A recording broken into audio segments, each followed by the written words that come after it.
از حالا که توی قلب تو دیگه واسه یاد من دیگه جایی نیست، چشای خیز دیگه امونمو برید، قصه به آخرش رسید، سهم من شده تنهایی. از حالا که توی قلب تو دیگه مثل غریبه ها میمونم، یه روزی میدونم تو قلبت هرچی از سنگ باشه عاشق میشی، اون موقع روزای خوب تو بدون اون میشی مدیونم.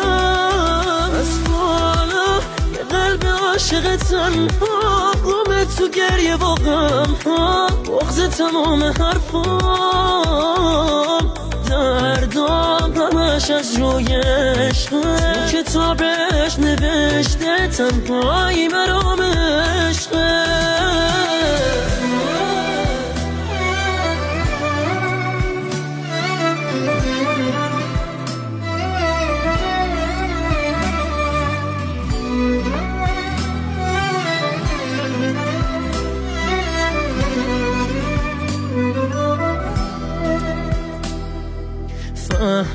فهمیدم خسته شدی از داشتنم، میدونم زیادی بود دوست داشتنم، دیگه تو خوابمم نیا، بذار فراموشم بشی، آسون نیست این که نمیخوام باشی.